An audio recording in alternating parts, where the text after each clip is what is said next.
Hi everyone, I'm Michael Uriarte or Dr. Mike, and welcome to Technique Talk, the MYK System and More. This is episode 49 in our series, and today we're going to interview William Person, an Olympic bobsledder. Today we're going to cover information about Will's youth, how he got into sports, his track journey, which led him to Hollywood and eventually to the U.S. national bobsled team. Will goes into incredible detail, not just about his journey, but some of his teammates who were not as fortunate to find the help that he has. So, Will is on a mission to help others. Check this out and you will see. If you want more information about Will, I have some links in the description below. There's even one to his GoFundMe page so we can all participate in Will's journey to helping others. Hey, hit the subscribe button, like the video, share the video. I have a lot more interviews coming. Whether you're a patient looking to get help or a practitioner looking for a good technique to learn, this series is what you need. Let's dive in. All right, so William, tell me a little bit about what kind of sports did you do when you were growing up?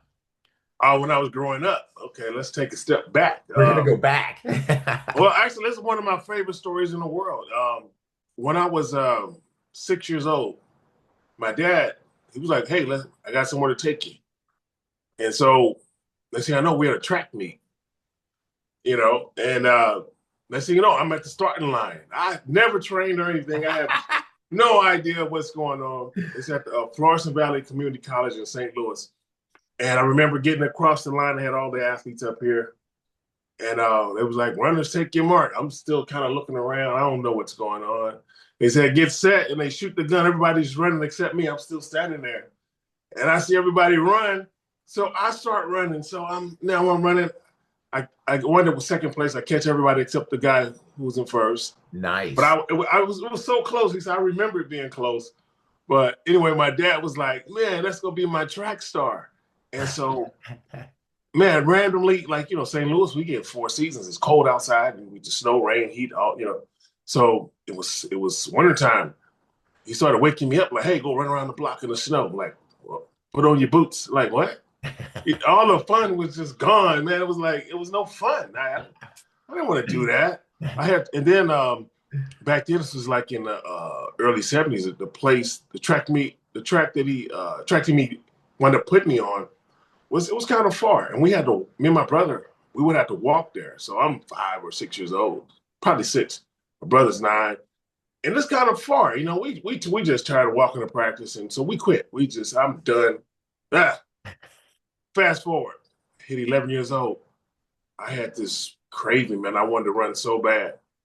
Like I found a track team closer to home by myself.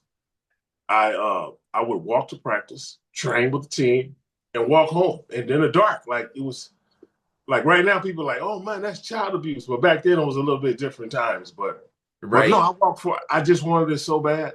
And I ran from the time I was 11 years old until I was almost 30. Wow. So when you were 11, this was like a club team. It wasn't with the school. It wasn't associated with the school. Junior Olympics, no. Wow. Okay. Junior Olympics. Matter of fact, when I got to high school, I just kept running for the high school. And after high school, I wanted to keep running. I didn't want to quit running. I'm just now really finding myself, And I had a choice: go to college and run or quit. And so I was like, well, I guess I'm gonna have to go to college. And I didn't want to go to college. I didn't think I was bright enough to go to college. I'm not a scholar. Like, what do you mean go to college? And I wind up, and it's taken me around the world so many times. I'm so grateful.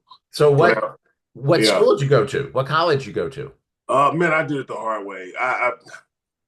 Because I didn't want to go to school at first. Like I was fighting, all the recruiters were coming. And I was like, I'm not the guy.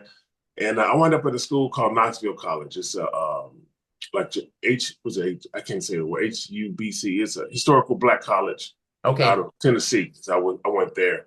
Sorry, my brain's a little scrambled at times. So some things I'll jumble up letters real easy now. So no, you're good. You're good. Part of the side effect. Yeah, you're good. You're good. So went to school down in Knoxville, Tennessee from Yeah, I St. didn't like it though. I You didn't like it. didn't? No, they what well, the deal was I'll go there for the first year and then I'll transfer to the University of Tennessee the following year. Oh, Well, however, they gave me these classes that weren't going to transfer. It was like freshman orientation one, freshman orientation two. And I was like, nothing would transfer. And I was like, I'm just wasting my time like here. What am I doing here? yep. And Okay. they wouldn't release me from the scholarship. And I had to go to junior college in order to go back to a higher, it was a Division II school. So to go back to Division I, I had to go to get my associate degree, which I wound up doing that in Delta College in California. Um, Wow. and then this is where it gets interesting. I was committed to UC Berkeley. I wound up hyperextending my knee at our conference championships. And the doctor said I might not ever run again. And only school left that would gamble on me was Weber State University in Utah. And I wound up in Utah. So that's the long version. That's the long version. Wow. And Yeah. so I got a feeling because Utah is a little bit cooler than St. Louis. So Oh yeah. Oh is yeah. so how did you end up getting into bobsledding then? That's the reason why I was So there still it in is. Utah. Yeah, yeah. Yeah, well, yeah, they were doing tryouts for the 2002 Winter Olympics. That's how I wound up. Uh, yeah, but I didn't want to do it, to be honest. Like, this guy tricked me. This guy tricked me, man. It was my last couple of years of track and field. And do you know the movie Jerry Maguire? Yeah, yeah. Okay, I did the football stuff for those movies. So I'll send you some pictures over of me and like Cuba Gooding Jr. on the football field. And Oh, cool. so, I was a 4.23 40 guy at that time. I was training under a guy named Tom Doyle at Arizona State, and he got me really fast, man. Which like, so they put the uniform on me, and we just made Cuba look like a football player. He wasn't really good at catching at first, and so yeah. That's pretty cool. So there's a side story right there. Yeah, Wow. yeah, it was interesting. Yeah, yeah. And so I went How did from you track to that to how did you get bobsled. mixed up with that movie? How did that come about? Well, I had because I was a really fast 40 guy, I had a lot of NFL guys that would come and train with me. Okay. Kevin Knox, which now his son, Kevin Knox Jr. is in the NBA. Um, Okay. I wound up being like one of his personal coaches. I would give him the workouts and stuff when you get ready for camp. I had Al Whiting. If you ever see the movie Waterboy, where the guy gets poked in the eyes, Yeah. that's one of my best friends, Al Whiting. Uh, I was training him at the time. He was a football player. A couple other guys like Tito Paul out of Denver, and I can't remember all the guys, but a lot of guys came to train with me because my 40 was so quick, and I was helping them, as well. Oh, that's really So cool. That's yeah, really cool. and Wow. so the one guy was like, "Hey, there's a movie coming around." And he told me he did another movie called The Program. He said, "Come try out." So I get out on this football field, and there's 500 people out there. It's the most humiliating thing I've ever been through in my life. Really? Yeah, it was a guy with a megaphone. He was just screaming at everybody. If you have never played pro football before, get out of here right now. And it's a megaphone, like one of those big ones. And he's like in your ear. He's trying to thin the crowd out. And what happens when I first walked in, one of the directors grabbed me and said, "Stay next to me." So when this guy's spewing off all this stuff, he's like, "Get out of here right now if you never played pro ball." I was ready to leave, but that guy told me to stay. And so I'm just like, huh. Yeah. And then they narrowed it down to like positions, and it was like 50 defensive backs or something. And he put us all on line. When's the last time you played? When's the last time you played? Did you play pro? And they was like, "Get out of here. You're wasting my time." It was humiliating. And there was this one little chubby guy. And they told this guy, he said, "You can't run 4.5 in a 40. Get out of here. You're wasting my time." And the guy said, "I can do it. I can do it." He walked up to the line. He took off running. He took about 3 steps. The guy stopped the watch. He said, "When he gets done, tell him to get on up out of here. He's wasting my time." And so for me, Wow. I wound up running the fastest 40 time that day out of all 500 people. After the guy told me to stand next to me. But when it came down to the next drill, there was like these tackling dummies. They lay on the ground, and you have to run forward, back pedal. One guy went through it. He didn't touch anything. They told him to get out. I went through it. I stepped on everything that was to be stepped on. Like, I mean, I stepped on every. I was like a newborn deer when they come out and the legs be doing all it. That was me. I stepped on everything, and that director told me, "You're exempt. You don't have to do anything else. You just stand next to me." Everybody looked at me like the hate was in the air that day. Like, Who's this guy? That's right. yeah, I was shocked myself, but it was because I ran that fast as for. I say the producing guys were on my side. That's all I can say. But That, yeah, that's how I got into the yeah. movies. Yeah, Oh, yeah. that's nice. That's nice. It's a Wow. story, all right, but I don't know. Yeah, it was That- interesting. Yeah, That's I right. enjoyed it. I'm enjoyed it. So, what would be the difference? This is my question. From a track and field workout to a bobsledding workout, from a training, a practice day, a training day, something like that. What would be the Yeah, difference between the two? Because I know track and field, you're going to run a lot, right? And yeah. I'm sure you got to lift, you got to, right? You Oh got yeah. to, so There really is no difference, except really, okay. I believe the bobsled team they do a lot of unnecessary things training wise that hurt the body. You know, Oh, okay. you see so many more injuries over there because of the way they do it. That's just my opinion. Um, like when I started, and it kind of alienated me a little bit because I continue to do my same workouts that got me there. You know, Oh, okay. Yeah, yeah. yeah, yeah, and I did so. Like matter of fact, when I started the sport, I was 178 pounds. Um, by the time I was on a national team and doing well, I was maybe 218. So that's a lot of extra weight on the body. So I lost a few gears, but um, when you compare them to a traditional bobsledder, I was still leaps and bounds ahead of those guys on certain things. Yeah. So was it did you need to bulk up for the bobsled? Was that part of it to help out? Well, the philosophy is there's a weight limit on the sled total on the sled and athletes on the sled. Oh, So if there's more weight on the bodies of the athletes, there's less weight in that sled. It's going to be a little bit lighter, and so we're going to push that sled a little bit faster. So that's kind of the philosophy behind it. okay. Okay. So you want a little bit heavier guys so the sled Yeah, can be lighter. yeah, Oh, yeah, I got you. So there is a strategy behind some of this. yeah. For But sure. you don't want to sacrifice that speed. But I've seen a few times where they had a little bitty guy come in there, and he's small, but he's just powerful and quick, and it didn't seem to make a difference. So Right. I learned that philosophy was a little bit wrong. Right. It was a little bit wrong. But you can't tell those guys that. They argue with you all day long on it. Yeah, yeah. Yeah. So when you're bobsledding, I read a thing where like a fighter pilot would be pulling like 6 to 9 G's, but a bobsledder gets up like to 5 G's or maybe more. But is Well, is that right? it's worse than that. Oh, We do VIP rides.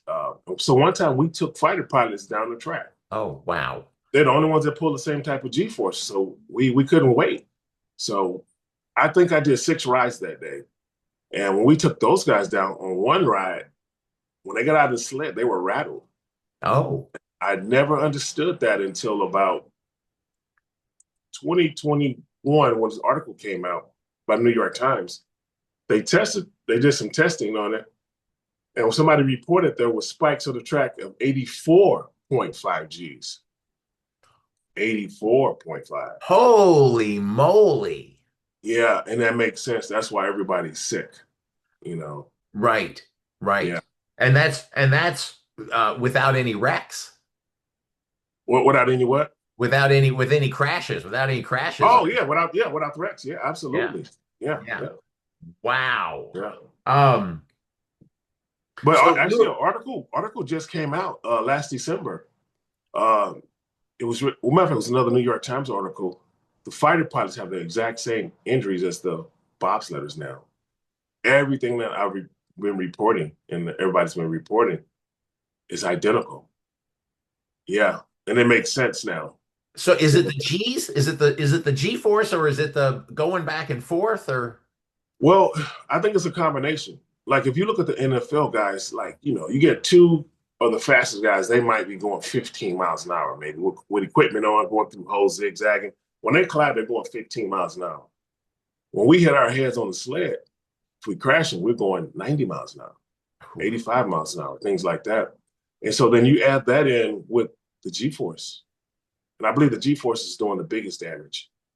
And then, because I know people who never crash and they have the same symptoms.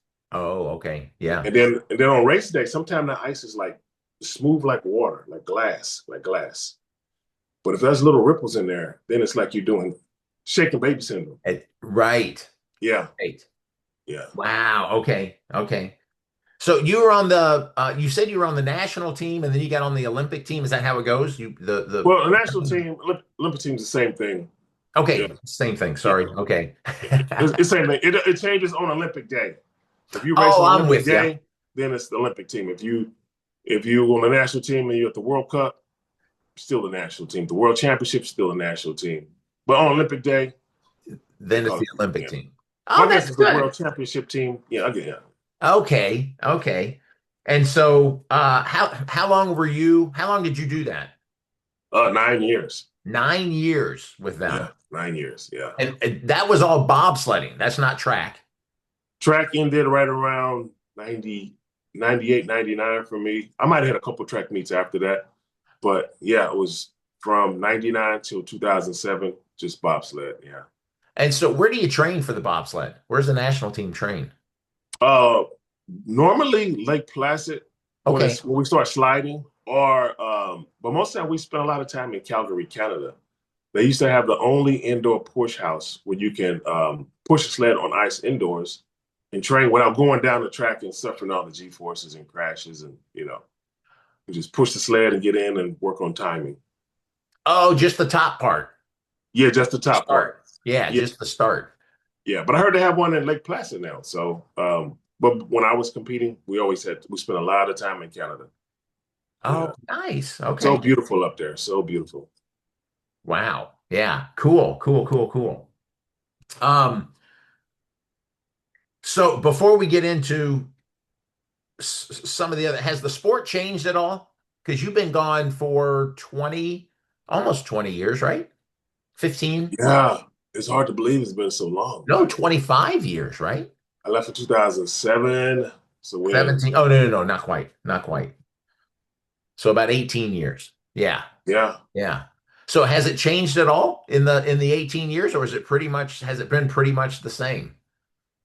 We'll change in what ways? Like, Do they have like better safety precautions? Do they have better equipment? Has that any of that changed or anything? um, safety wise, it hasn't changed. It's Okay. starting to change because I filed a class action. Okay. And I told them the one thing that's non-negotiable, and they still kind of fight me on the wording. And they were fighting me hard at first, but they have to warn the new generation before they start the sport. Oh, And for gotcha. some reason, they just want, yeah, they fight me on it so hard. I just don't understand it. Like like a lot of the people that work in the office now were athletes at one time. Not all of them, but some of them. And the guys who actually committed suicide were their brothers. Like they were really close with Stephen Hopewell. Like Stephen Hopewell was my driver in the World Championships. He's won all the Olympic medals for America since 2003, and he committed suicide at the Olympic Training Center. Oh, Um, wow. One of my other teammates who called me right before he took his life, he couldn't talk anymore. They were all so close. Like I was always considered an outsider compared to those guys with you know, yeah, they didn't treat me bad or well, it's not fair, but they didn't treat me. Uh, I just wasn't as close to a lot of those guys as, yeah. That's something because yeah, okay. With Okay. the athletes, yeah, but with the coaches, no. Yeah. Oh, gotcha. Gotcha. Gotcha. Gotcha. It's a very, very political place, put it that way. Yeah. Yeah. Yeah. Yeah. Um, so we're going to get into your lawsuit in a second because I got some questions on that. But Okay. but you've called out sled head from some of the high impact crashes. And so when did you realize that you first, started getting symptoms and stuff? What were some of your first symptoms that you noticed from that? Well, the first symptoms that I noticed, like I didn't know there were symptoms. Okay. Like, for example, I would wake up in the middle of the night sometime and it's dark in the room, I would panic because I didn't know where I was at. Like I wake up and I'm just like, where am I at? So I jump up, turn the lights on, and look around the room, and I always can tell where I'm at by the pictures on the wall. That's what I always say, like especially in Europe, because they always had these creepy pictures on the wall where, it's like them old Three Stooges cartoon where TV where the eyes follow you when you walk by and it's Oh looking at yeah, you. Yeah, yeah. that's you're in Europe when you see that on the wall. If I see white concrete walls, I'm at the Olympic Training Center.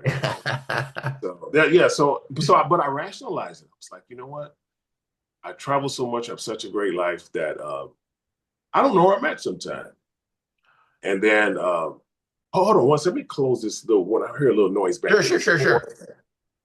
I apologize about that. No, no, no worry. And we can edit that out too. You So, don't have to. Yeah, whatever you want to do it. okay. All right. All right.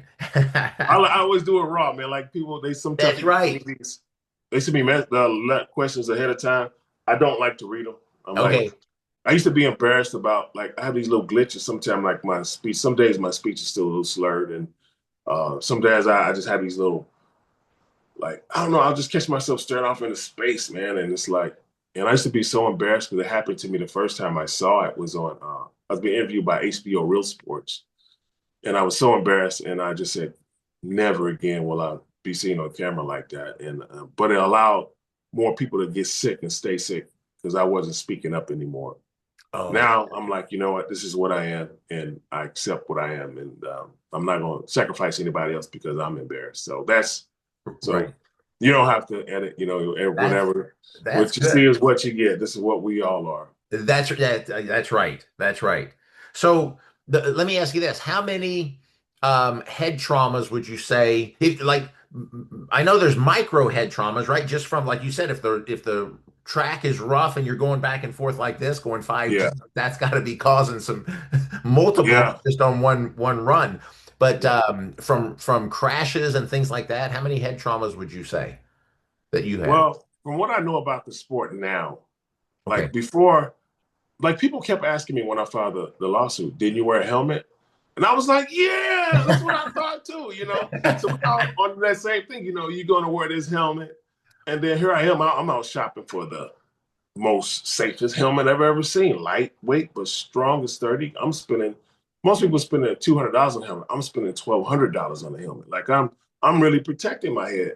And like, no, they don't protect you. They were never designed those are motorcycle helmets. They were designed for motorcycle stuff. Like people don't tell you, like every 5 years, every helmet expires. Like I didn't know that when I was racing. You know, I forgot what your question was. That's another one of my little thingies here. How But give me many? that question again. How many head traumas would you say Oh, that you've had? okay. Well, now that I know about the sport, I believe every time I went down that track, there was head trauma. Like you just hit on something, like the micro concussions.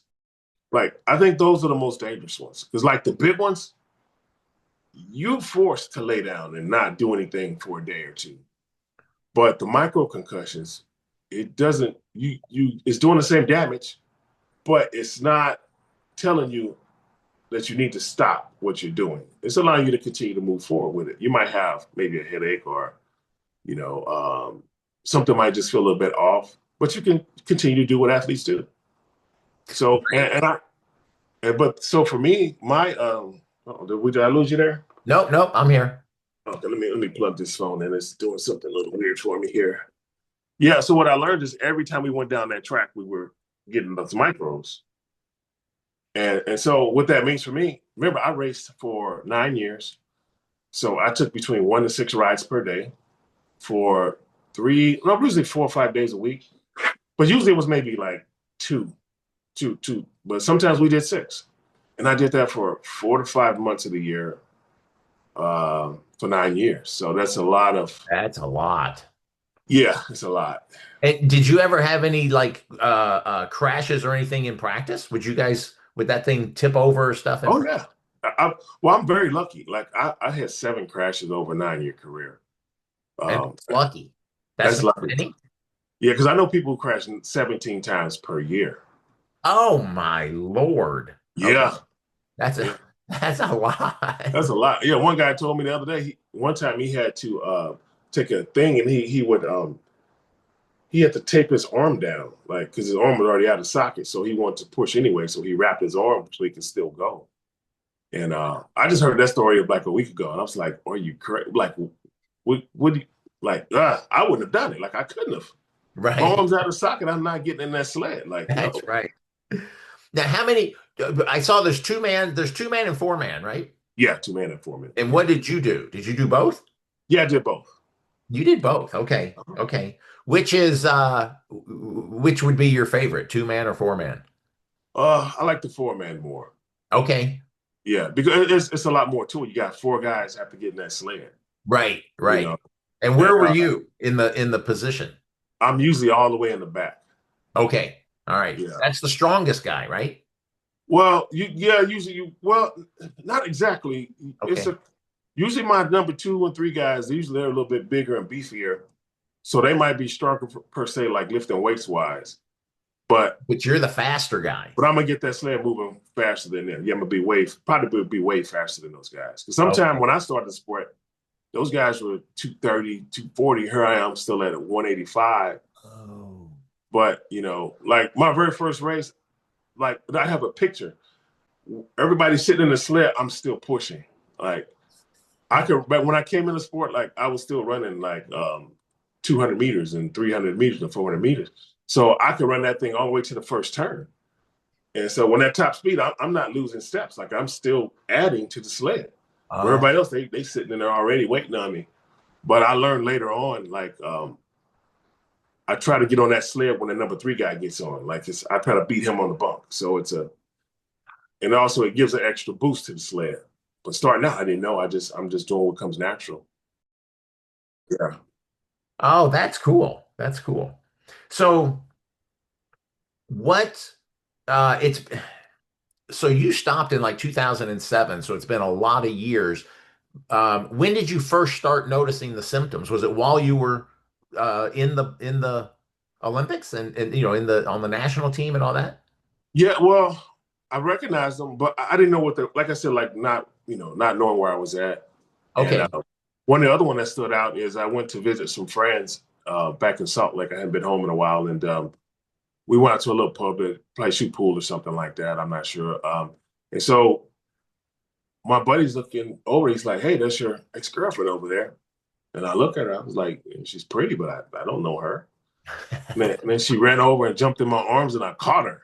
And I was like, "Oh, I guess I do know her." And I rationalized. I was like, most athletes, we got a little bit of arrogance in it. We like, you still got all the muscles and the six packs, and you're shredded, and you think everybody's in love with you, and it's like, and I meant so, and I rationalized like, oh yeah, the ladies love me, but no, I wasn't recognizing familiar faces and names, and it was all out the window at that point. But I didn't know it. So I started developing this thing over the years. Like I never say names when I see people. Like, how are you doing? Hey, how are you? I was always putting something in place to kind of cover it up. But once again, I rationalized it instead of me realizing something's wrong already. I was able to just kind of tuck it in my back pocket and just keep living. Okay, Right. I'm gonna fix that. I'm just gonna call everybody like, no, go to the doctor. Go to the doctor. That's what you should have been doing. Right, right. Now, Yeah. so are there other symptoms? Because I know like Oh, because yeah. early on, those were some of the early symptoms. Early symptoms. What were some of the worst, or yeah, worst symptoms? Some of the worst when it went around 2012. I'm not exactly sure. Like I was seeing things that I shouldn't have been seeing. Like I think I was having some hallucinations out. But the ironic part, if you pull my medical records, the doctors believe me, which is ridiculous. I don't even know the truth. I have either I'm a psychic or I'm batshit crazy. I don't know the truth. Like the things that I know I was seeing, like no one can tell me I wasn't seeing what I was seeing. But in my medical records, and even the doctors, they believe me. Like, and now that I'm looking back, I'm just thinking, okay, am I really peeking into the future, or is something really, really wrong with me? And like that's the problem. Like no doctors will really evaluate us properly. Like the neurologist I tried to go see, they referred me to. When they called to set the appointments, they asked me what the issue was. And because my last teammate was confirmed with CTE, I give them all the articles and I tell them what I believe it is. Otherwise, they're just going to run my blood. And they're not going to really check that head right. But they all told me the same thing. Don't come here. We can't help you. Find you a CTE specialist. Well, there's not many of them out there. Or the one I did see, who was supposedly a CTE specialist, he gave me a Zoloft, and it made my stuff seem 10 times worse than it was. Oh, I, wow. I took them for about 3 or 4 months, and it made everything worse and worse and worse and worse. And eventually I'm like, okay, get rid of that. I had to get rid of it. But Yeah, yeah. yeah, So what is CTE? I mean, we've heard about it with football, and yeah. that's when it first kind of came around, right? Was with the football players and things like that. So what is CTE? Well, the best way to explain it is if you look at all the NFL players who've been in trouble over the last 15 years, maybe they've been indicted on murder or they've been domestic violence, things like that. That's CTE. You see it in real time. Like those guys are dying behind this. Um, Is it a and personality change? Do people have a personality change, or is it just a behavioral? I think it's both. Okay. Because you hear every, first of all, every person that I've seen so far that I know about, before they committed suicide, if they were married, they were living separate from their wife or Oh, from their family now. And they all say the same thing. They were such a teddy bear until they weren't. They were doing something out of character. You're hearing it over and over and over. And it's not just athletes now. If you look at I put a video out a month ago after the, remember, did you see the guy who shot up the place in New York and he left a suicide note saying he had CTE? oh, okay, okay. Okay, so they confirmed it last week. He did Oh, have he CTE. He was did. right. Okay. Right. Okay. When my phone started ringing that morning when that happened, so I put out I have a social media channel called One Man with a Chamber on TikTok, and I teach people how to use hyperbaric oxygen. I teach people how to live with CTE and not self-destruct. And so I make a video for that channel, and in that channel, I tell people, I say, hey, I know we still seeing our football players do this and our other athletes. I said, but that's not the population we should be concerned about. I said, it's our military because they are trained killers. And when that mind clicks off, you know, you know, I said, we're going to have you can quote me, my words were in the video, you can go back and confirm it. I said, we're going to have waves of mass military shootings. So the next day I hit court. I talked to the judge about partially of that on the courthouse steps. I mentioned the military thing again. The following week, the guy went to, I think he was in, I think it was maybe Idaho. I forgot where he was at, but he went in there and he shot up the bar. He's a military guy, veteran. And then he went hiding in the woods. They found him a week later. The following week, a guy went on a military base and he shot up like 4 or 5 people on a military base. And then last Sunday, we had that church. I was a veteran who went and shot that church up. He shot up part of it and burned the other half because after it was over, it was like 5 people still unaccounted for, and they believe they're in the burning building. Wow. So these are the people we really need to be treating. And they all said their family said the same thing. They went for mental health service and were denied. Yeah. So this Right. stuff is really scary. Now, Yeah. Yeah. you mentioned So my side effects. One of my side effects when it got to its worst, like my mind was telling me, like, die. It's time to, end this thing. You can't live another day like this. This is what it's telling you. And you get and you're stuck in a loop. Like your brain's stuck in a loop. It's same thing every day, all day. And let's say I went outside and the sun was shining. It was a beautiful day. Weather's great. My mind's telling me it's a great day to die. It's a great day to die. wow. And yeah, and you get so fixated. And like for me, every day when I woke up, like first of all, I had to put a thermos of coffee next to my nightstand, um, or a bottle of Coca-Cola. 2 things I never drank before as an athlete. I didn't put that in my body, but I began to live off of it because if I didn't have it on a nightstand, I was going to sleep till 3 o'clock the next day, right? And so when I did wake up, the first thing I had to do, and sometimes I still have to do it, I look at this journal, and it tells me if it's Sunday, Monday, Tuesday, Wednesday, Thursday, or Friday. I can't tell days apart. I do better with it now, but back then I couldn't at all. And then after I figure out the day, now I have to figure out what month we're in. For some reason, I'm stuck with January or August. So I'm stuck in a loop, stuck in a loop. So every day it's the same thing. So imagine you're now a trained killer and you doing what comes natural to you. And now you fixate it. And I believe that's why these guys are killing people. It's not because they're bad people. They Right. just need help. They need help. And we just can't keep ignoring it because we're in the only country right now. You can't go to the movies without getting shot. You can't go to church. Can't go to the concert. Right. You and it's not like they're going to shoot one person. Like you had it coming. Like you offended somebody. These are random bullets. It reminds me of that movie, The Jerk, when Steve Martin was out there with these cans. He hates these He cans. hates No, man. cans. Yeah, no. He's a nut. He's going to shoot you. That's right. That's funny. That's funny. So let's go to the lawsuit. You brought up the lawsuit. And so Yeah.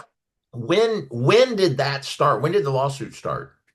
Well, one of my teammates, he wanted to be a writer. And so when I left Team USA, Hollywood was my background. And also, before I get there, let me give you a little background on myself. Like Sure, sure. when I left college, I worked at a place in Stockton, California, San Joaquin County Mental Health. It was the first mental health facility west of the Mississippi River. So when people had problems, everybody came there to get help, and it's like I'm working there, I'm seeing depression, I'm seeing bipolar, schizophrenia. We sometimes people had to come get evaluated. We had the criminally insane who will come through there for court. We had oh my God, we had people who were still, wow, I hate these. This is kind of creepy. But back then they was doing lobotomies. And so some of them people were still alive then. So they would come through there. And it's just like, so I cut my teeth on mental health. That's my thing.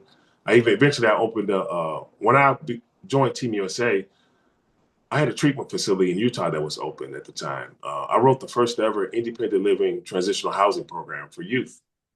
And so that's my passion is mental health. That's what I love doing, helping. And Okay. so when my buddy called me, when I came back from sledding, I was working at a place, and then I stopped for a while, and I was struggling, but I didn't know I was struggling. But Pavle, his name is Pavle Jovanovic. He called me, and I would help him with the scripts and stuff. He had ideas about writing, and I would just help him tweak it. And he had these crazy, crazy concepts. And I was thinking, man, that's some creative writing. You can do this with it. And we played around with it. And that happened for over a couple years, I think. And then eventually he called me one day and he's speaking gibberish. Like I didn't understand a word he said. And it's only been about a couple weeks where I kind of connected the dots. So that original writing he was doing, I thought was creative writing. Wasn't creative writing. His mind had slipped. And so when he called me speaking gibberish, he couldn't talk. And he got so frustrated, he hung up the phone. Now, remember, my background is mental health. So I got to help this guy. And every day I'm telling myself, help him. And the truth is, I didn't do anything to help him other than think about it. And eventually I got the word he went to his family's factory and he hung himself. And, I was so embarrassed. I was ashamed and I felt responsible, because I knew something was wrong with him and I didn't do what I said I was going to do. And man, I just felt so guilty. And that's why the case came up. And, but eventually I found out that he was in stage 4. I was told he had the worst CTE that they've ever seen, is what I was told. Wow. And I found out at that time, like I couldn't have helped him. That's number one. And number two is when I called myself helping him, like, I had already taken the mattress off of my bed in the bedroom and put it in my living room. I was living on my floor because it was the closest distance between my kitchen and my bed. I'm sorry, kitchen and the bathroom. And I was struggling, and I didn't know how bad I was struggling. I thought I had, because I was using that caffeine to get out of the bed, I thought I had diabetes. I thought it was low blood sugar. And so for 10 years, my doctor was telling me, no, you don't have diabetes. And I was like, yes, I do. Give me my insulin, but they wouldn't give me insulin. You just give me the insulin already. I know that this is what this is. So over the years, I'm treating these symptoms, man. I'm trying to, every symptom that pop up, I'm doing something. I'm just researching it. Okay, I need that. And I was wrong until Pablo's, his autopsy came out. Now this thing has a name. Now I'm talking to my other teammates. Everybody's dealing with it. And I'm just thinking, we have to do something. I said, no more suicides. And actually, I had put a thing in place where, like, if anybody felt suicidal, call me. I'm the speed dial guy. But what I didn't do is put one in for myself. And so every day, the truth is, I was praying for that. Like I was ready to go to. I was like, it's time. But I was on cruise control. I had a thing that I taught my clients over the years, and it kind of goes like this: like I'll tell myself, if today's a good day for suicide, then tomorrow will be a good day too. So I'll go till tomorrow. Now it's tomorrow. Still feeling like that? Okay, well, if today's a good day to kill myself, tomorrow will be a good day to kill myself. So now it's the next day. So I was on repeat with that. And I wasn't doing it on purpose, but I knew I couldn't take my life because I saw the damage it does to the people behind. And so I made a deal with God, like, please just, if you take me, it won't be such harsh on my family. And it was at points like I was praying for some ridiculous stuff, like just give me not prostate, pancreatic cancer. Give me some pancreatic cancer. I know people get that, they get it, it's hit them, and then it's gone. They're gone quick.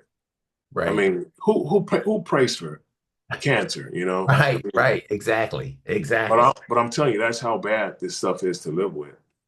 Yeah, It's that's bad. terrible. Yeah. So with your lawsuit, who is the lawsuit against? The U.S. bobsled team. So it's against the bobsled team, and it's for not protecting all the guys that guys and gals, right? Men and women. Yes. Yeah. Well, there's two components. The number one component that's non-negotiable is warning the new generation. Like we've got to stop this. Now, if they choose to do that sport, that's fine. But at least they know Some what's of the down the road for them. consequences. Yeah. Some of Yeah, the yeah, yeah. yeah. Yeah. All other stuff, I told them I'll negotiate every day, all day. But that one, I'm not. But that's the one they seem to be fighting me the most on. Well, no, they're fighting me on everything right now. But they sent an offer through, and the offer is they only want to evaluate the athletes, no treatment. And so my last three court hearings, it's literally just myself. My law team is now working with the other law team. They're standing as a team, saying this is a great deal. And I asked them, I said, would you take your child to a doctor who won't treat them? If not, it's like a science experiment. Like, what are we going here for? And so I'm really fighting just like I never came in, I never asked for anything for myself. Like I told them guys, it's too late for me. And I thought I would be dead by the end of the court hearing. Like I didn't think I would still be here. Like I'm When did that start? When did the court proceedings start? 20, we filed in 2021, like around November, I believe. I Wow, don't it's been remember the four dates. years already. Yeah, and they just drug it out and drug it out. And mainly, I believe it's my fault because I ran from the media. I didn't keep this thing out in the front. And I was ashamed of, what I had become, you know. And so I allowed them to tuck it away and hide it and sweep it under the carpet. Yeah. Wow. Well, I got to say, I'm impressed. I'm impressed with you. I really am. Thank you. We've Thank you. just met, but I'm really, really impressed with you. Yeah, and what you're doing, and then of course what you've been through. So you had symptoms. You stopped the sport. You started getting symptoms. They started getting worse. And you had mentioned something about 10 years. You had had some symptoms and stuff. When did you find the hyperbaric chamber? When was that? Wow. 2022, I believe. Oh Lord. So you had symptoms for a long time. Yeah, I still have some symptoms. Like it's not the chamber doesn't, it's not a cure all for me. So I found it because of Joe Namath. Okay. He put out a series of videos that he used it to reverse his CTE symptoms. Oh, But like he never said excuse me, he never said what the symptoms were. Like what was your experience? He didn't leave those details. So that's why I put that TikTok channel together so people can see. Like I couldn't find anything. So I'm leaving like the breadcrumbs for everybody now. Like, what what did you experience? Like, okay, well, how did it help you? Like there was nothing. But Right. he said it helped him. So I was like, I gotta try it. And so And where was that in St. Louis? Where did you try it? well, I live in Los Angeles. Oh, you live in But Los Angeles now. yeah, Okay. yeah. Okay. But there was a place in Orange County. They let me come in and try it for free, right? Oh, Hans at was it Oxy Health, I believe it is. Hans, a guy named Hans. So I go down there and I try this thing. I'm in this little stupid thing. Matter of fact, I almost panicked. It looks like the bobsled kind of. When you see one, it's like that's the reason why I'm here in the first place. Like I don't, right. yeah. So I look at it. I'm in there for 1 hour, and when I get out, like my glasses here, they're slightly tinted because now I'm really sensitive to smells, lights, and sounds. Like it's. So when I get out the chamber, I go grab my glasses, and I'm noticing everything seems so extra bright and pretty right now. I don't think I was seeing colors for a while. I'm not really sure. I don't know if it was a gloomy day or what it was, but when I came out that chamber, everything was like everything looked like it was in 3D. And I was like, whoa. And when I got home that night, oh, wait a minute, that salesman, though, he freaked me out for a minute. Like when I came out, he was like, what's wrong? And I was like, I don't think I need my glasses right now. And he was like, oh, you one of those? And I originally thought, I was like, here come that salesman. He finna, try to sell me on this $25,000 machine here. Right. I had just bought a house and I'm like, I cannot afford anything else. Like And so he was right though. Some people get that immediate relief and some people need like, I think it's like 40, 50 sessions within 30 days. So they're doing 2 a day on some days. But for me, it just, I think it put all that blood back into the brain area and I just woke up. And I was just like, almost like, wow, what is this place? It was so beautiful. And but when I got home that night, I fell asleep on the couch. I mean, it was about 7 o'clock or something. I woke up at 9 with this crazy, crazy migraine. I mean, it was so strong. I had to have one in about a month or so. And I'm thinking, oh man, I did some damage by getting in that machine. Oh. And by the way, your audience, or is this PG? Oh no, Or you can say whatever you want. Yeah. okay. Well, the truth was like I had that migraine. I also had an erection. Like I've never had the both at the same time. They don't go together. They're just two things that don't work together. Right, Somebody right. was like, let's go make love because I got this migraine. Like, no. You're like, get away from me and don't talk. Turn off that light. Yeah, but and so that was at midnight when I woke up. So I went and climbed into bed. I woke up in the morning. The migraine was subsiding. It was almost gone. The erection was still there though. And I was like, whoa, what is this? And my cloudiness just went away for 6 whole days. I was just like a human being again. From 1 hour HBOT One treatment. 1 hour. Wow. And then I went back at the end of the next week, and this time it lasted 9 days. I was just like blown away. So now I know this thing worked. I knew it was real. It wasn't no placebo. Now I had to find the money to buy this thing, and that's where my problem showed up. I didn't have money laying around. Back then, there was no financing programs for them. You could pay $20,000, or you can just start to suffer again. And that's what happened to me. I laid down and I went back to where I started at. But my girlfriend and my dad were talking, which I didn't know. And one day I woke up and that money was in my account. And my dad put it in there and he was like, go get help. And so I bought this machine. Now the crazy part is it took a couple months for it to get there. By the time it came, it was like I'd never been through treatment. I was back in the darkest place I've ever been in. But I didn't really panic because I knew once it showed up, I knew it was coming. I knew it was just, and it saved my butt, man. It's like I'm here. Like two years ago, we probably couldn't have this talk. Oh Like, wow. So yeah. you have an HBOT in your house? Oh yeah. Oh yeah. And I got so one. how often do you get in it? Well, I started out doing 5 days a week, taking the Okay. weekends off. Um, And then And just an hour at a time or I do 90 minutes, usually 90 hour and a minutes. half. Okay. Yeah. Yeah. But And then so I what got, do you do? You get in and like, do you lay down? Do you sit in it? no, I got one that you kind of lay down in, but it's bigger. So I probably could sit up if I really wanted to, but I usually just lay down. Okay, so you just Uh, lay down for 90 minutes and it's just a ton of oxygen. yeah. Yeah. Yeah. Okay. Like when I first started, like like there's an oxygen mask. I used to just let the oxygen pour into it instead of using the mask. When I started using that mask, I got even better results. Oh, So wow. Okay. Now, is it pressurized or is it just yes, it is pressurized? yeah, it makes your body believe it's about 7 to 9 feet underwater. So Okay. what it does, it turns your blood into like a gas. So if you have blockages, so people who have strokes, they'll send you through there and it'll put that blood right back. And so if you have a stroke and you need a wheelchair and you go through the chamber, more than likely you're going to be, back on your feet without a problem. Yeah, that's what the science says, and that's what people are doing. They don't tell everybody about that, but you Right. know, yeah. Right. And have they come down in price or are they still It seems like some places the prices have started to come down. okay? Yeah, they really 'Cause have. you got yours what'd you say 2021, 22? When did you get yours? 2022. 2022. So we were Yeah, still kind of coming out of COVID at that time, right? yeah, Yeah. yeah, Okay. Okay. yeah. And so, big difference you said from almost like night and day from 2 years ago to now with you. Yeah. Matter of fact, at one point I felt so good because some people like when they do this thing, they don't need it anymore. They totally reverses their stuff. So I'm thinking I'm there too. I'm like, man, I feel so good. Like, wow, yeah.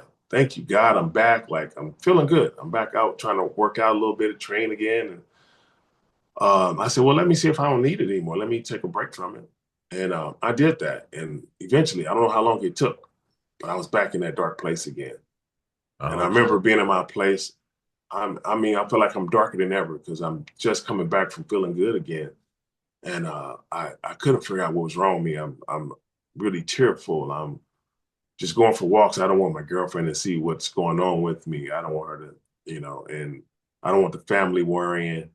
And eventually, one day, I literally tripped over my chamber. At that time, it was in my living room. Um, Now I got a separate bedroom just for that, but back then I didn't. So I tripped over it, and I went, "Oh, I was doing an experiment to see if I still need it." Get back in there. And it took me a couple of days and I balanced back out. But for me, if I that's go amazing. 30 days without it, I go backwards. I can see the words. It's almost like there's a screen inside my forehead. I can see the words up there. But I just can't say a lot of them. And then usually my speech is starting to slur a lot during that time period. Okay. Yeah. I could, yeah, matter of fact, even today, I can hear the slur today a little bit. Yeah. No, no. So you have a GoFundMe page. Yeah. And the GoFundMe page, because I like the vision that you have. So the GoFundMe page, what you're wanting to do, and I think this is where I got the St. Louis. Maybe I thought you Yeah. were in the GoFundMe thing. You're wanting to do it In St. Louis. in Yes. St. Louis. So that's why I Yeah. thought you were still in St. Louis. That's I go back and forth, but yeah, that's where my home. That's where I grew up, was born and raised. right, right. Yeah. Midwestern. I was in Kansas City for 30 something years. So yeah, yeah. Oh, Midwestern nice, nice. people. Yeah, yeah. Yeah, yeah. So um Um, give me a little bit about your GoFundMe page. I'm going to put a bunch of links. So I know I have Okay. a lot of links of your information, and I'm going to make sure Yeah. I put that in the show notes down below so people can find you and find all this information about you. Appreciate that. But give me some info on your GoFundMe page, and we'll have the link so that people can go to it as well. Oh, I appreciate that. Well, my GoFundMe is very simple. I want to offer people the same treatment that I was blessed to get for free. And what I've learned is like it's so expensive, hyperbaric treatment. Like here, there's places where you can go, wellness centers, and I think it costs you about $200 per hour to be in the machine. And so if you are one of the people that need 60 of them within 30 days, it's like people are making life decisions versus getting treatment. And so they're not doing it, and you can see as a result of that, all the mass shootings, that's number one, all these extra suicides. So I just want to provide the same thing that was provided to me for free. And I don't want to fall in that rabbit hole like me once I figured out it works. Now I didn't have the money to pay for the medicine. So just Right. think if you needed, I don't know, get insulin. If I really needed an insulin, and now I can't afford the insulin, like you're going to keep fading away and you're going to pass eventually because either you're going to do it or this illness is going to take you. So that's my goal is to provide it for free. And along my journey, I found a couple other populations that need the same treatment, which is the military, our veterans. And so I don't want to leave them out. So I want to treat athletes and veterans starting out. And then once we kind of get up and going, I don't want to turn anyone away because these machines are working miracles. And it's very, for me to get in that machine for 1 hour and, and come back to life, it's amazing. And I just feel like I have to pass it on. That's it. I'm not here to make a business out of it. And because like when I opened a treatment facility like in Utah for kids one time, I was mentioned earlier, and it was such new and creative stuff. Like people started to clone my program, and everybody was asking me, "You should sue them. You should sue them." I'm like, "No, everybody. There's too many kids out here for me to help by myself. We need those programs." And so what my gut tells me is once people see it up and working and running, they're going to duplicate my program. That's what Americans do. They're very capitalistic, but I want to do it. I want to continue mine to always be free. So that burden don't come back to the family, and they'll make sure that they come.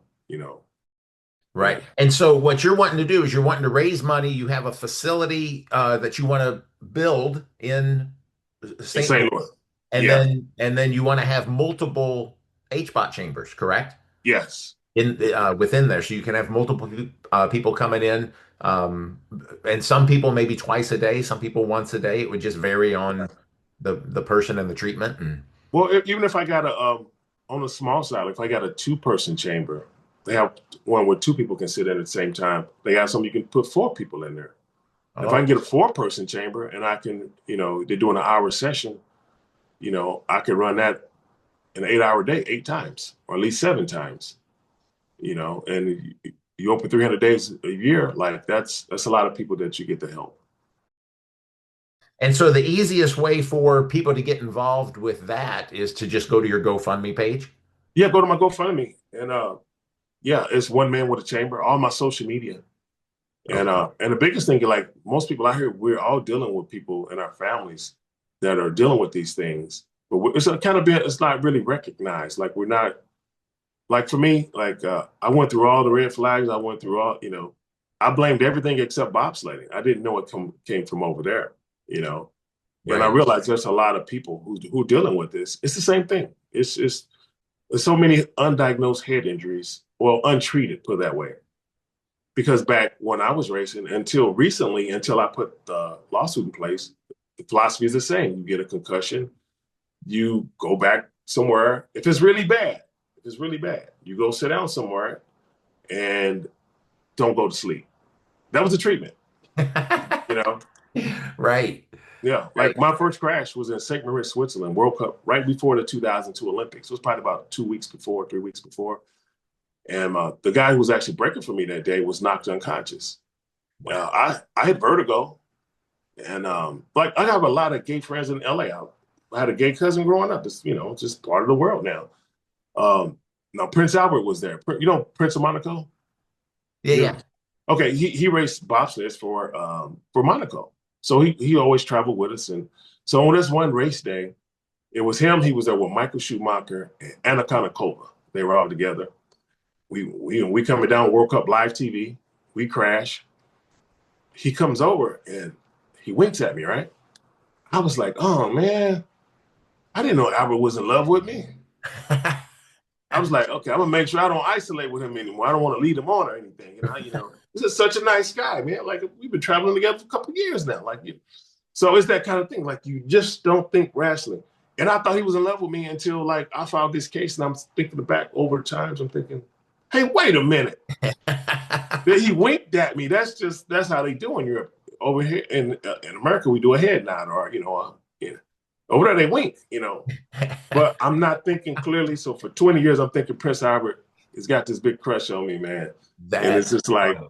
yeah. Then one time I saw in the media, they said he doesn't have kids. Everybody said he's gay. I was like, I knew it. I knew it. Yeah, because no, concuss, man. The concussed brain will let you see and hear anything, man. It's like, and Prasad was such a nice guy. Matter of fact, last time I spoke to him, we were on tour in, I think we were in Cortina, Italy.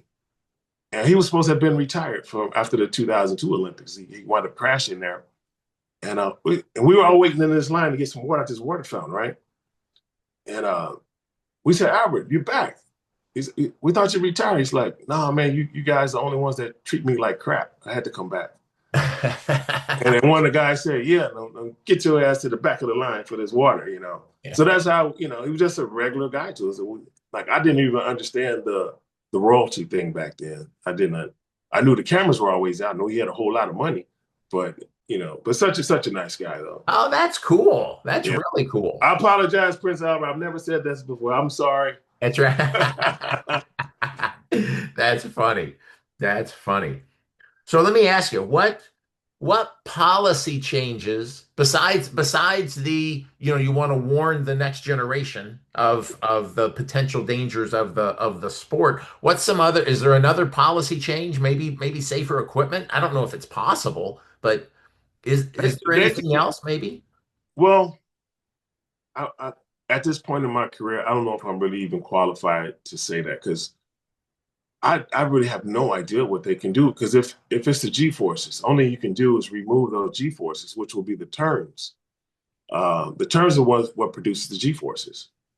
Like when you go through the turns and some of the pressure points is so strong, if you sometimes you snort like you'll start to snort. It's like you can't stop it. Like when you go through the pressure, those turns are going like this. You snorting the whole time you're in that pressure, and there's nothing you can do about it.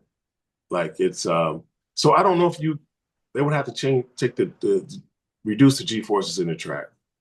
It's that simple. Which they're not going to do because everybody's wanting to go faster. Well, no, actually, you will go faster if you reduce those turns. The turns is what slows us down. Oh, gotcha. Yeah, that was actually it'll make the tracks faster, and yeah, it'll Safer. definitely make it faster. Yeah, Okay. and much safer. Okay. And because but the thing is, they're not like there was a guy I think he committed suicide in Germany about a year ago. I saw a guy in New Zealand. It was in New Zealand, Australia. Bobsled racer. He had an aneurysm. So there's a lot of in Canada. There's been several suicides up there, or people they drank themselves to death afterwards. But all the countries are going through it. It's a global issue, and so right now, like every article that was kind of put out, like the HBO Real Sport episode they did, it's been scrubbed from the net. You can't find it. Usually you can go and look at all the episodes. You find all the episodes they did over there. You won't find that one. You'll find that article that I told you about the pilots. If you click on any of the links, they won't work. But I have an active link, but I got it directly from the person who wrote the article. So, but yeah, they scrubbing everything. They're really trying to cover this thing. This is one of the biggest cases in the world right now. I'm suing the bobsled team, which is part of the Olympics. Very minimal media coverage. They really are trying to cover this thing up. And what's the next step with the lawsuit? What's the next thing coming up? Well, I like I said, I'm currently repping over 640 athletes. Right now, my lawyers are standing with the other lawyers, and I'm standing alone, guys. If you see this, guys, and you know lawyers that want to get involved, please, I'm by myself trying to save everybody's life and get help for everybody. Just please reach out. I had I don't know who's doing this, but Robert Shapiro's office. I told them what was going on, and they said they'll do an investigation. So Robert Shapiro, I spoke to him personally a few times. Nice. He said, "Well, I'm see what I can do to help you." He made a couple more calls. He called me back, asked me a couple more questions. He sent me an email. I have email, guys. I can't make this up. He says, "Well, we want to get you guys the best deal we can do. We fired your lead attorney and we kept your co-counsel because we know them. And I'm thinking, all right, yes, we got this. Now, somebody's finally standing up. And 24 hours later, I get another email. Sorry, Will, I can't help you. I was like, well, wait a minute, you fired my lawyers already. Like, what do you mean? And they just moonwalked and just disappeared on me. Wow. And I and another lawyer, same thing. He was going to every time they speak to my counsel, I don't know what they're saying to him. I don't want to slander anybody. I don't know who's doing it, but all of a sudden, my lawyers went from fighting for us to not fighting. And my direct words to them were, guys, I'm not saying you did this, but if there was ever a case where it felt like somebody took a payout, it would be this one. I'm not saying you did it, and I gave them all the reasons why. Because I tried to do this fundraiser a year ago, and they asked me not to do it. They told me these doctors were going to show up, so don't worry. And I already had released the fundraiser, so they told me don't promote it, don't do the press release, don't. So I didn't. They assured me these doctors were going to come and they're going to save us. So we get to the point of the settlement. There's no treatment, and I'm thinking, you made me not save lives, so I can sign up on a lawsuit that won't treat us. So now that's why my crowdfunding is back out there. I'm here to save lives. I've turned that corner. I'm working on the healing part, and that's all I can do. I learned, like even in counseling, we learn sometimes our people who've been abused expect the abuser to make them feel better. Like, no, they're abusers. That's kind of what they do. They're not here. They gave you the trauma. They're not going to take it away from you. And so I just moved forward, and I'm here. I found help, and I was blessed. Somebody let me do it for free, and I'm just really trying to pay it forward. And the real estate in St. Louis is much cheaper. Like my dad has a roofing company. He retired. It's sitting there. He's about to sell it. I'm like, Dad, don't sell it. Wait a minute. Just give me a minute. And it's Midwest prices. Like I can open it. Like for what I'm going to pay for this building, it would be this 3 or 4 months of rent here in LA. Exactly. Yeah. Midwestern prices. That's exactly right. Yeah. Yeah. Yeah. Yeah, man, it's such a big building, it has 3 addresses. So I can even house people in the middle section. It was his Oh, office. that's nice. Listen, His you apartment upstairs, gotta, apartment downstairs. yeah, it's a noble cause and I love the idea and I really like what you're doing and you're a really, really cool individual. You really are. And I really, really enjoy um or like the idea that you're wanting to do to help people. What a great thing. What a great thing. I So appreciate it. I have to, man. Like it's somebody help me. yeah, yeah. And I just that's me, man. Once I see those things, like I have to. I was really gone, man. Like it's really hard to when people see me talking and stuff now. Like I'm going into the doctor's office, I'm still 220 pounds. I'm still fairly lean. They just like nothing wrong with this guy. Like he's so strong, and he like, oh man, I'm dead on the inside. I don't even like I don't even know how I got here today. Like it was like that's what you're really dealing with. Like this stuff is so brutal. Right. Like if you don't really treat it, man, like especially the military guys, we gotta show them some love because it's just like I'm afraid of those guys, man. I'm really afraid of them. I love them, and I always tell them no disrespect, but I'm afraid of you. Yeah. Well, I tell you what, if you want to help, and you like the vision that Will has, I say go to the GoFundMe page and donate some money there. Um, Will, it was so awesome. Number one, just to meet you, and then to get to talk to you and get to know you a little bit, and then to see what your vision is. I'm thoroughly impressed. I really am. You're Man, a thank you so much. phenomenal person, phenomenal human being. Yes.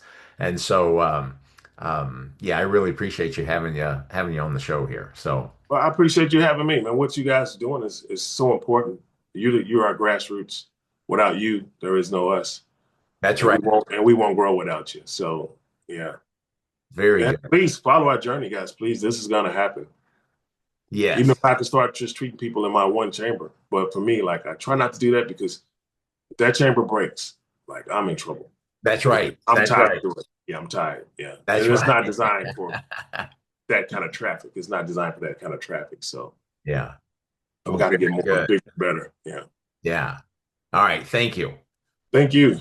If you made it this far, smile.